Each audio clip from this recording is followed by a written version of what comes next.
Chers amis musiciens, promoteurs et amateurs de musique, chers internautes, je suis ravi de vous retrouver ici sur Wonderful Artistique Concrète, un projet de sensibilisation des artistes à l'autogestion et à l'automanagement de leur carrière.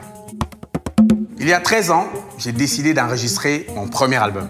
Mais avant, je me suis posé un certain nombre de questions afin de viser juste. À cette époque, je n'avais pas de producteur et je songeais à m'auto-produire. J'ai donc écrit 11 questions sur une feuille de papier.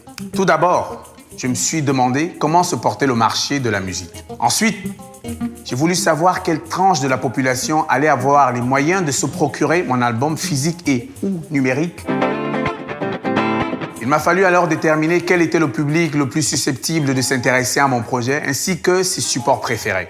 Je me suis ensuite interrogé sur les structures professionnelles qui pouvaient s'intéresser à mon projet. À quel genre de musique mon projet appartenait-il? Hip-hop, folk, pop, jazz, musique du monde, rock, musique contemporaine ou même inclassable? Quel était mon objectif principal? Vendre des disques, faire du playback, me produire sur scène en live. Il était indispensable que je mette clairement à plat mes envies et mes objectifs.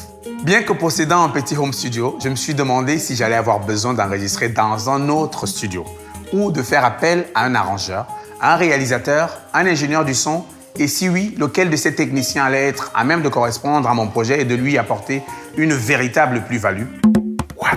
Avant même de commencer l'enregistrement de mon album, se posait la question de sa promotion et de sa diffusion.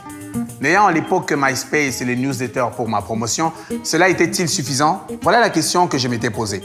Soulignons qu'aujourd'hui, tout cela a vraiment évolué avec l'arrivée des réseaux sociaux, mais aussi grâce aux nouveaux métiers du numérique comme blogueur, community manager, etc. En matière de diffusion, je me suis demandé quels allaient être les canaux de distribution physique et numérique les plus efficaces.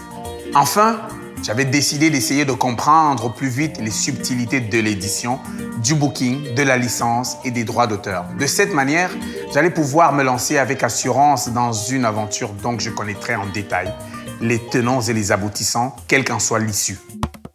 Je vous raconterai la suite dans le prochain épisode, mais avant de vous quitter, permettez-moi de vous faire découvrir ou redécouvrir l'artiste Brooke Sharkey. Son dernier album Wandering Heart est juste un régal. Voici pour vous Your Tomorrow. Merci beaucoup, à bientôt, Bisai, bye bye. I'm living out of boxes. I see your books all tower around. Numbers filling spaces when you know just where